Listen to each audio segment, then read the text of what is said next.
Laurie, there's so much excitement about Series 2. Take us back to the very beginning, why you wanted to write something about teenage sexual experience, which, let's face it, most of us would be keen to forget. So why did you want to write about this?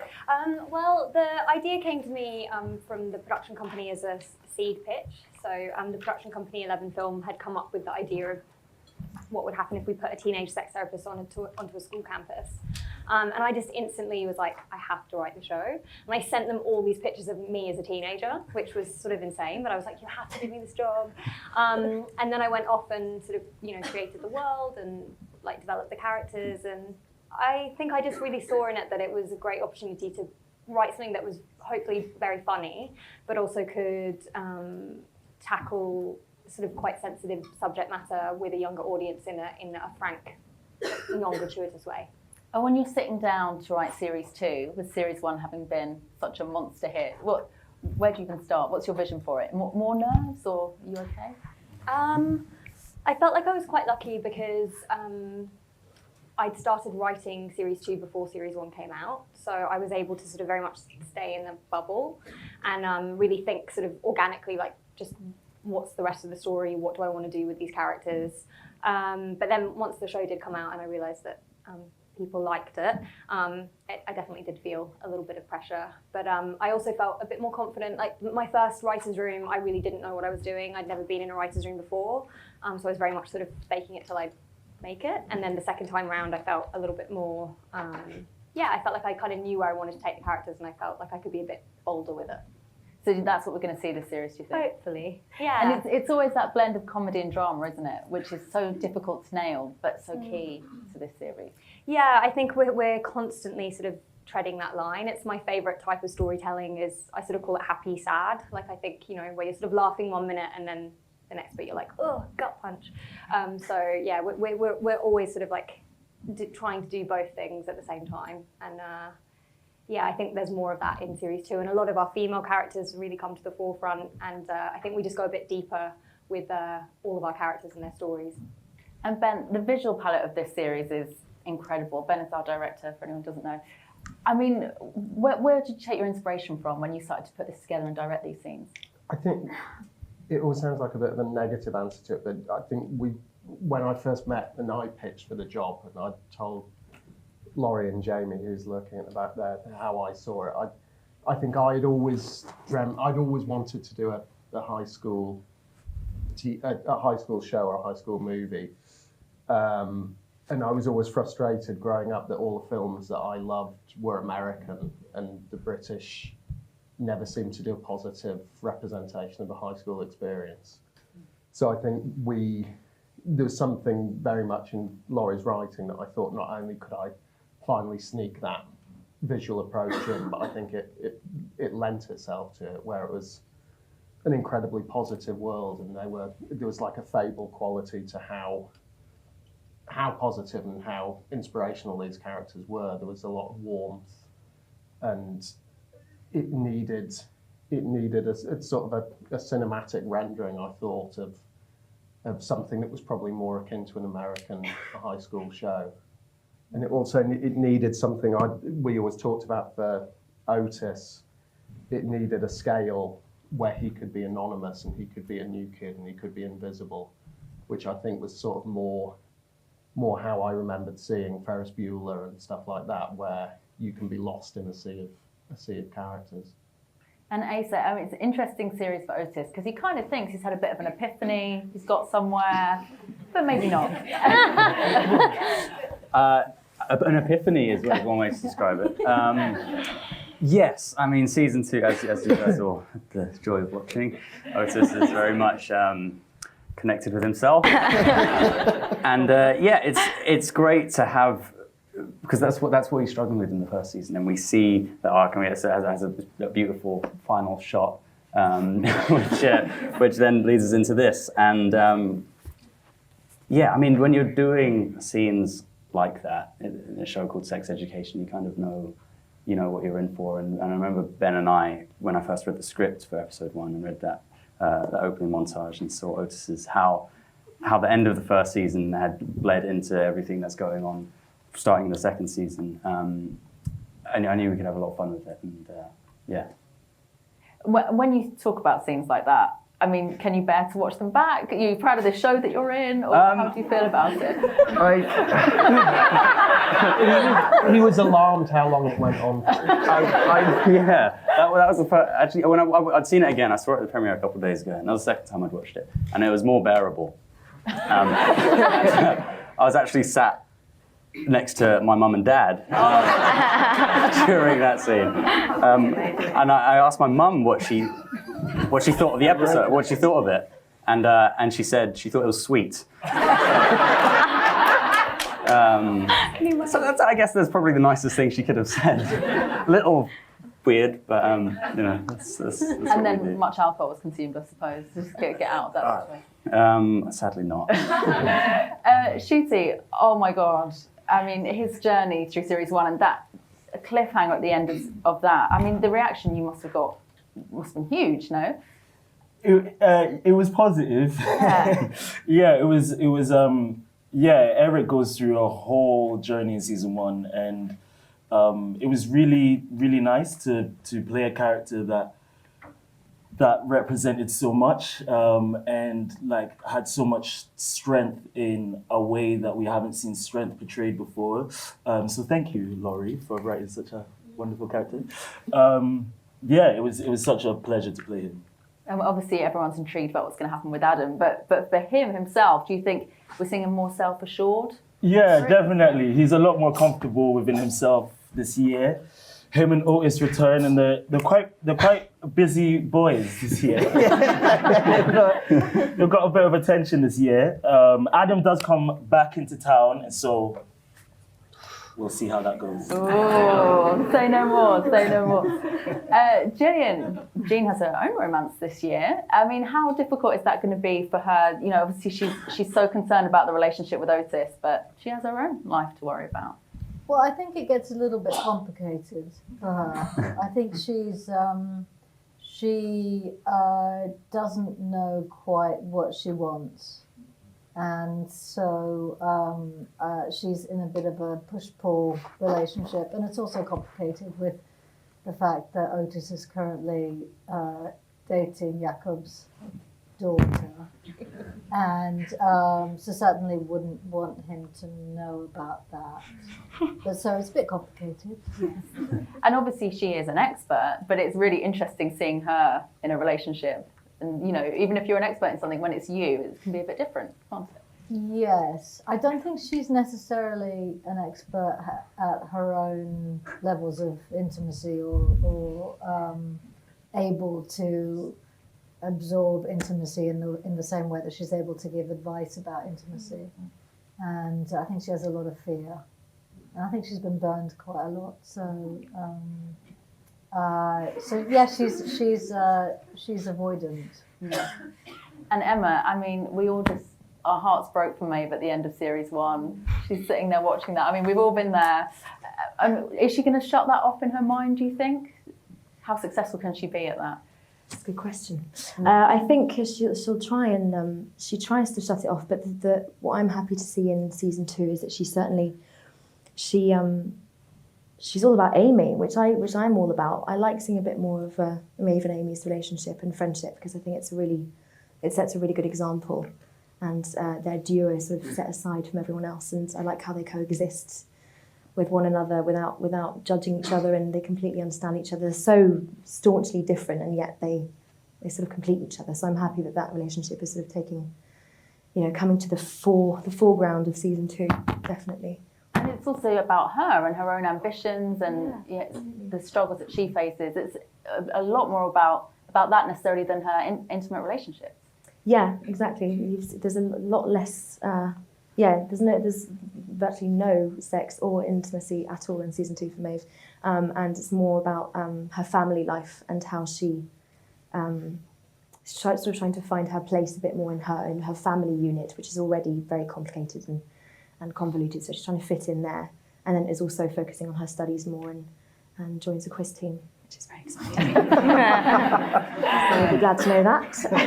No spoiler. And Patricia, in amongst this cast of characters, your character seems quite like she's quite sussed. Or are we going to see more of her insecurities coming out, do you think? It's really interesting. I think we get to see this really confident character in her first day of school, being very vulnerable. And there's a lot of moments in season 2 that I think that we see Ola in situations that she's not necessarily very comfortable in. And how does she deal with that? And that's been really interesting for me to kind of explore that growth within her and see how she reacts to certain situations. Certainly, she's still headstrong and she still acts upon that. And that's been really interesting to see how far can a character take it and like how far can she go with that. But it's nice, we get to meet her on her first day of school. Obviously her relationship with Lily is great because she has no friends and she's in a completely new school. So that's lovely. And throughout season 2 we get to see how they develop, and I think it gives a great insight into Tanya Reynolds' character Lily as well as Ola. Because through friendship we get to see what they're like, individually and on their own. So it's been great. Laurie, Ben, one of the things people love about this show is the cast, is that it's fresh and young and diverse. What was your casting process and your considerations when you were bringing this team together? I think we definitely felt like the real joy of a teen show is having a cast of completely new faces, obviously other than Asa and Gillian. So that I think that if you think of a lot of the great sort of teen shows in the past, it's those kind of actors become those characters, and so we felt like it was a real opportunity to like find new talent, and that was the most exciting thing about the process. Yeah, I'm not sure if I told Asa this, but I met Lauren, who cast the show so brilliantly, and we sat down and talked about it, and she had read the scripts, and she said, "How do you see Otis?" And I said, "He's an Asa Butterfield type." And she said, "Oh, we'll get Asa then." I said, "We won't get Asa." And then I found myself on a magical lunch with him. And he had green hair. Despite that, he was still, I came back terrified because I said, if we now can't get him, the show's over, because he's just perfect. He's a dream for it. And very similar with Gillian, and I went out, and I haven't told Gillian this, but I had a lunch and was feeling physically sick. I was terrified because it was the same. It's like, and then shortly after that, they both miraculously said yes. And in the background of that, we'd been auditioning this amazing cast, and we had. You did a chemistry read with Ncuti, didn't you? Did you not? No. We just gave it to you. I think we just gave Ncuti an endless line of bullies that came in and beat him up. We had lots of Adams to beat the shit out of them. Yeah. What an audition process. I know. But no, it was, like Laurie said, I think it's the joy of finding like properly new, exciting faces that people are going to meet for the first time, coupled with, like, I don't want to bang on too much because I'm sitting right next to him, but Asa for me is just the dream of this job, because he's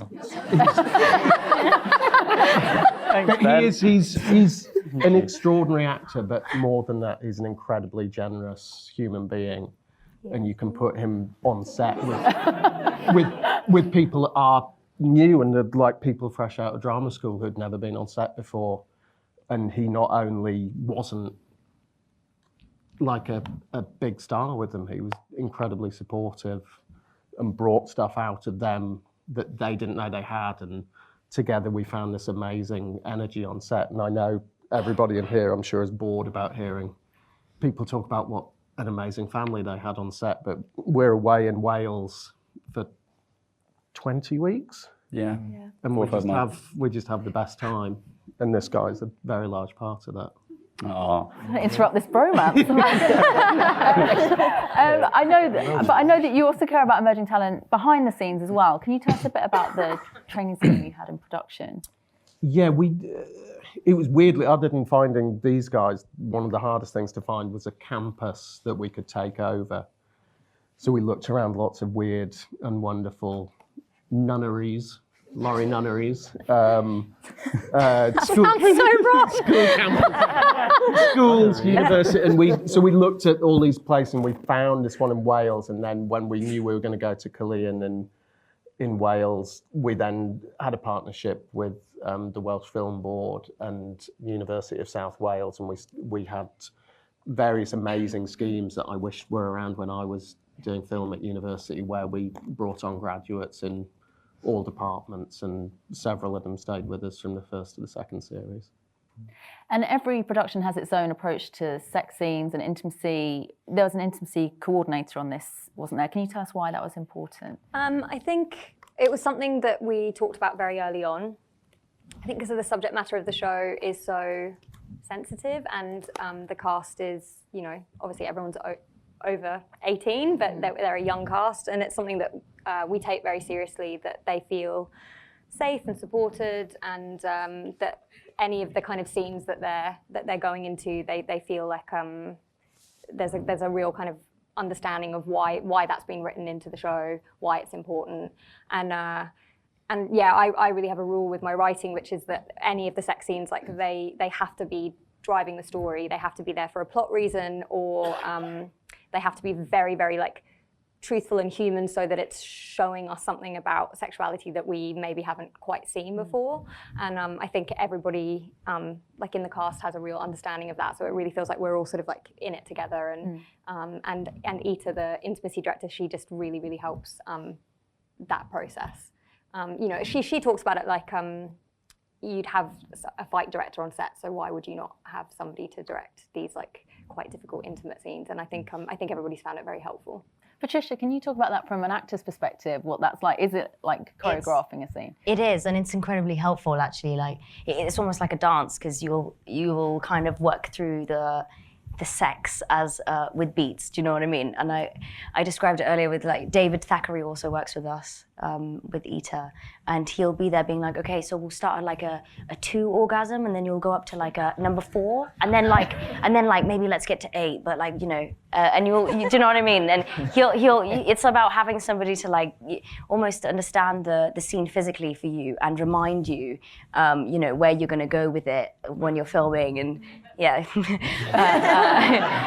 things like that. Because when we're doing it, we're not really, sometimes not even touching each other, so it's almost like remembering the sensations, and having someone on there who's got a dialogue is extremely helpful. And I'm a dancer, so I appreciate that kind of language, especially the physical language, and working together with another actor and making sure that they're comfortable, as well as about me being comfortable, is great, because then you can play, and there's no danger at the end of the day. You're not going to be weird with each other because somebody touched you in somewhere that you maybe didn't like your elbow or whatever. Do you know what I mean? Maybe you're weird about that. So you establish all of these things before you start, and I think that's incredibly helpful. And we also look at animals and stuff, which kind of helps break it down, if you know what I mean.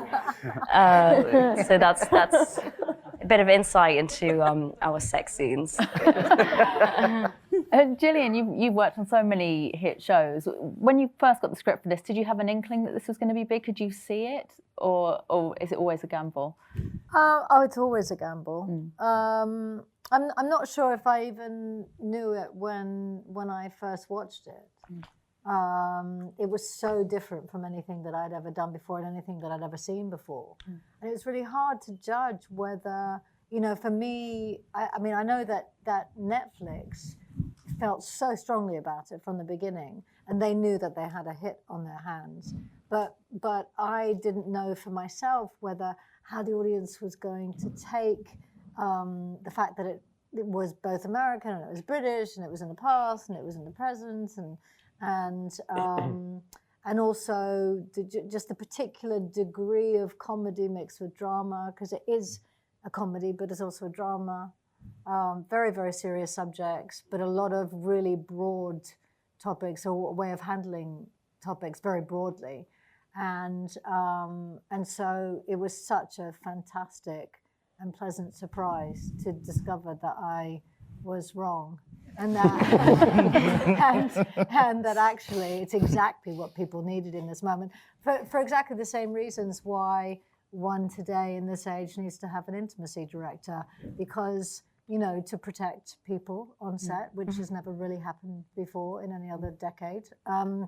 But also, I think one of the reasons why it's so popular is because we're being told on a daily basis, you can no longer do this, you can no longer say this, you can no longer, it's not allowed, you're not allowed to flirt anymore. And there's certainly a world where that pendulum swing has been absolutely necessary until it finds its new normal.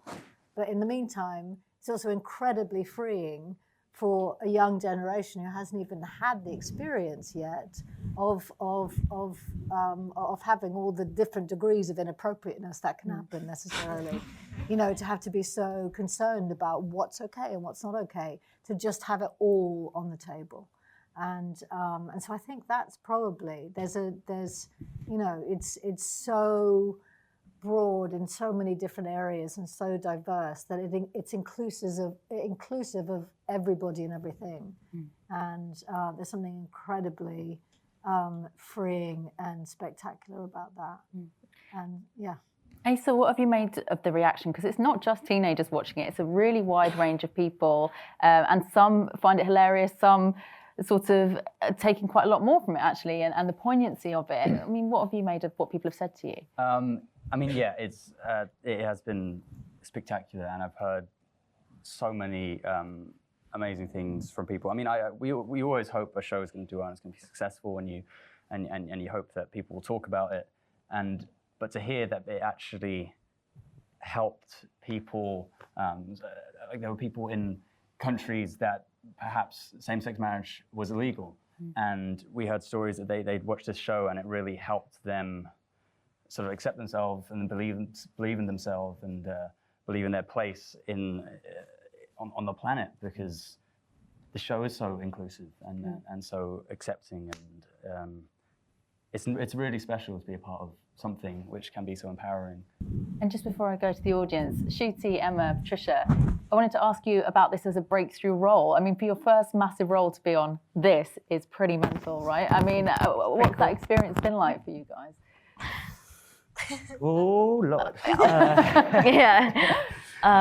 It's been like this past year has been like a roller coaster. Like it definitely like pushed our careers and lives into a different trajectory. But like you've said just now, it's really cool to be a part of a show that everybody's behind, but it has like a message and a meaning behind it. And a lightness as well. I feel like that kind of helps deliver those messages. Definitely. But like the year's been getting spotted in Lush and that. Like, you know what I mean? When you're in Tesco and you're like picking your safe, your Doritos, and then someone asks for a selfie, it's like, what? I'm in my trackies and my slippers. Like, it's a bit like it's odd. It's been odd. Yeah. It's nice to be a part of a show that we're also.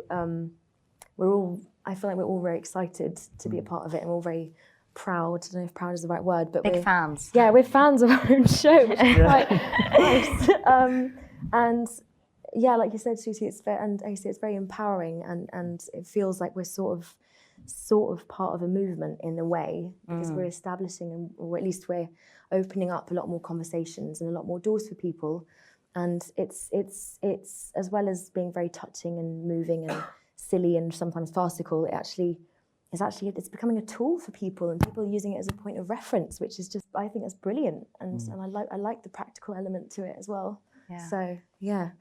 Yeah, it's pretty cool. It's amazing that it's actually, because it is a comedy, that people, I think that's what connects a lot of people to it, and a lot of people have loved it for that reason. For me, it's been amazing, obviously, because it's the start of my career. So to be part of a show that, and also playing a character that really I champion and agree that, you know, in a way that she doesn't need explanation for me, because she just stands alone. And I think there's this is the time in which characters like this can exist, and we can get to know them a little bit. So it's really exciting for me to be playing Ola at the beginning of my career, and I hope that it just kind of continues. I mean, I love sex education. I'm glad you guys but it's your turn now. So if you have a question, please raise your hand. The mics are going to be coming round. We'll start with this lady down here. Are there mics? Yes, mic's just coming to you. Thank you very much. Are we on? Hello, hello. Yes, so jumping ahead slightly, so hopefully season 3. I'm interested from, I guess, for the actors, is there an area where you might see your character, like what you would like to explore, maybe looking ahead that hasn't been looked at so far? Or it could even be for other characters and creatives as well. Is there something that is sort of on your mind, somewhere that you'd like to go for the cast or as general themes? I want to hear these guys answer it. I'll be like, that is not happening. Bodybuilding? Christmas. Get back in the gym. I secretly want there to be a musical number. Oh, yeah. Thank you. You get mates. That's amazing. Yeah. No. Like a Glee moment. Great. It's kind of, but like an American Horror Story Glee moment. Musicals. Okay, Ncuti, do you have a... I would like to see. What would I like to see? Maybe like the relationship between like race and sex, like explored a little bit. Maybe like I feel like there's a relationship between those two things, and like there's like fetishism out there, and like cultural appropriation and all that kind of stuff. So I don't know, maybe something like that. But I'm not a writer, so. Super interesting. Gillian, I'll make notes. anything? I'd like to be a part of that.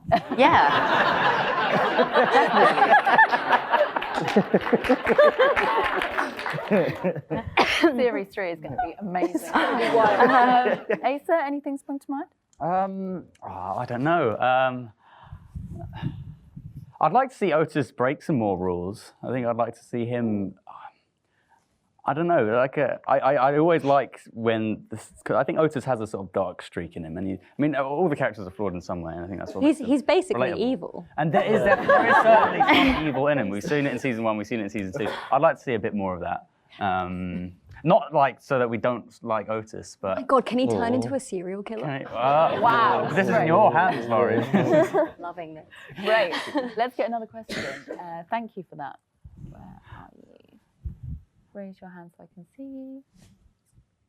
No? Go on, be brave. Otherwise you go home and go, I should have asked my question. Yes, there we go, in the middle. Hi, I just wanted to ask about the post-production side of the show. How long is the turnover for the second series? It was pretty horrible.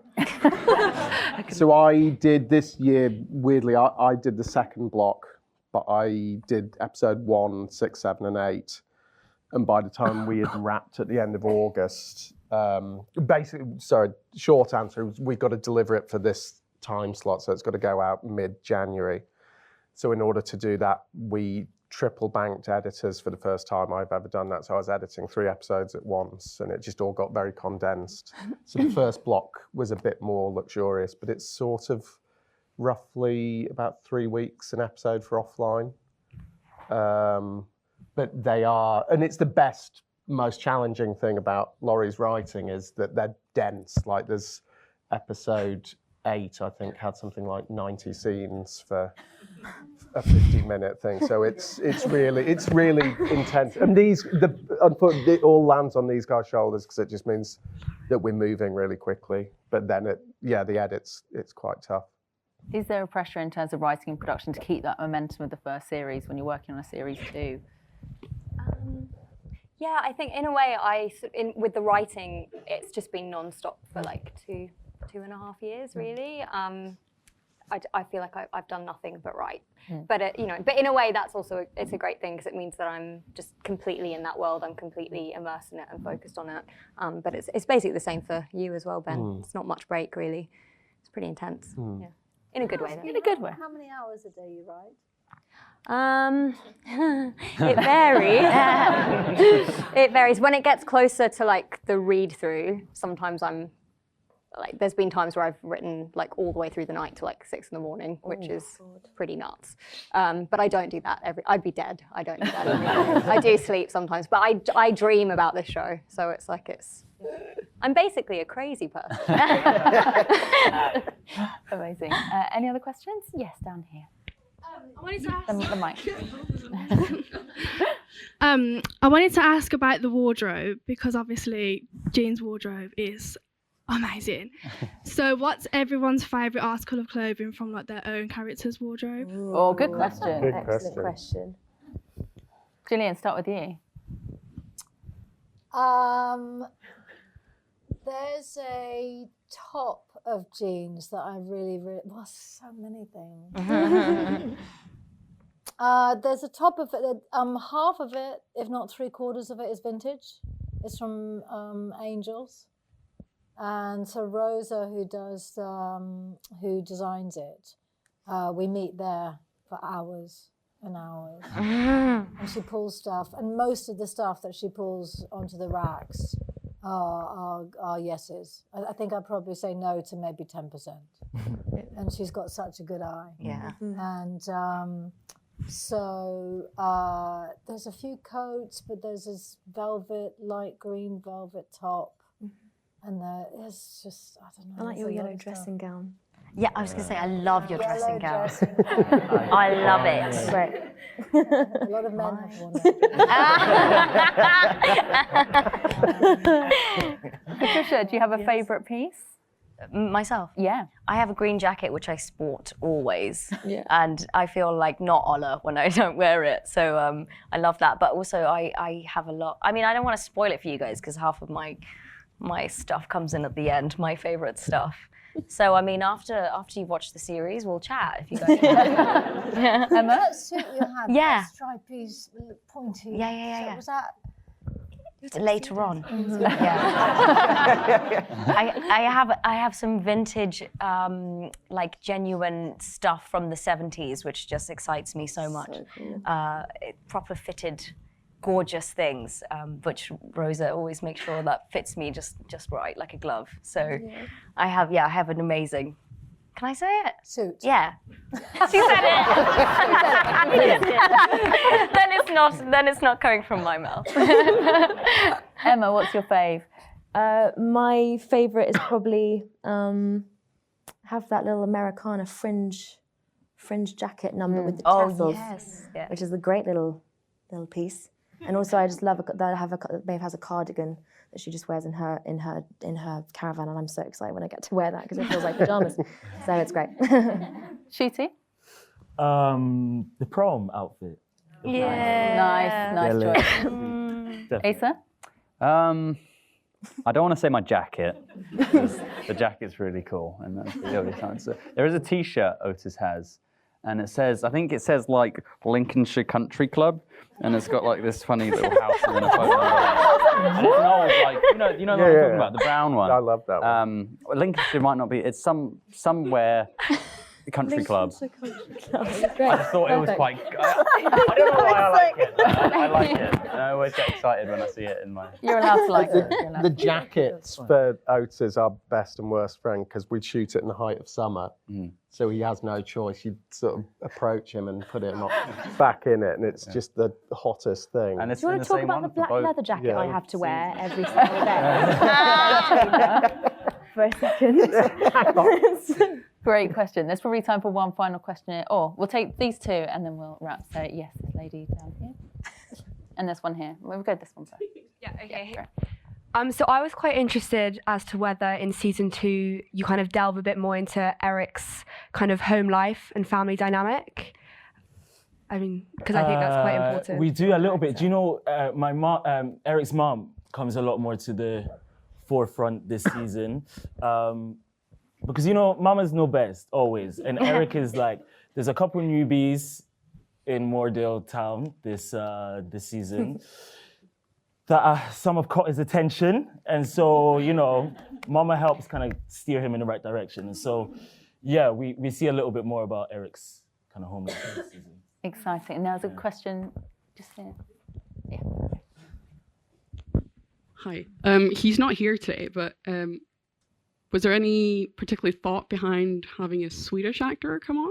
As a Swedish myself, I love the fact that he speaks Swedish because it's just like the greatest. So I'm just wondering if there was any because we're quite free people, we're quite open, and there's a lot of nudity and stuff in Sweden. We're quite open with it. So I don't know if that was like a thing that was a thought of it, or was it just like a perfect fit for it? Ola and Jakob were always supposed to be like immigrants from somewhere else, and we didn't quite know exactly like where they were going to be from. But I loved the idea of her speaking to her dad in another language, and when they fight in another language. And then it really was just a natural thing through the casting when we found Mikhail, who plays Jakob. We were like, Swedish, but actually Swedish is very hard to learn. So you actually, Trish, that's Swedish, isn't it? No, we had a big, Trish and I talked about it today. We had this big moment where, because the way, and the casting, you want to be really ahead of the time, and you try to be, and then it gets closer and closer, and it's like, shit, we haven't cast Jakob yet. And then there's always like the last one. So we met Trish just a few days before she was on set for the first time, and she was amazing. She did a brilliant read with Asa. We gave her the job and said, "How is your Swedish?" It was literally like the night before in the hotel room. They were like, "So you've just got the Swedish script," and I was like on Google Translate, like, I'm not sure I can do it. Laurie came up with the perfect solution, which is she understands it, but she doesn't speak it. Yeah, so she, nice. She does, but we never see it. But I also think it was because Mikhail said if Trish speaks Swedish, he was like, Swedish people will know. Yeah. He was like, they will know and they won't be happy. And I was like, don't do that. Yeah. So just it's up to my good old acting skills. And, such a pro. Brilliant. Well, thank you so much. We could chat all night, but thank you so much for being here. Thank you for being here as well, and for all of your lovely questions. There's going to be a reception downstairs in the Crystal Room. You're all very welcome to join us. But for now, please join me in thanking our panel. Thanks for joining us, and remember, you can listen to previous BAFTA sessions and podcasts at guru.bafta.org.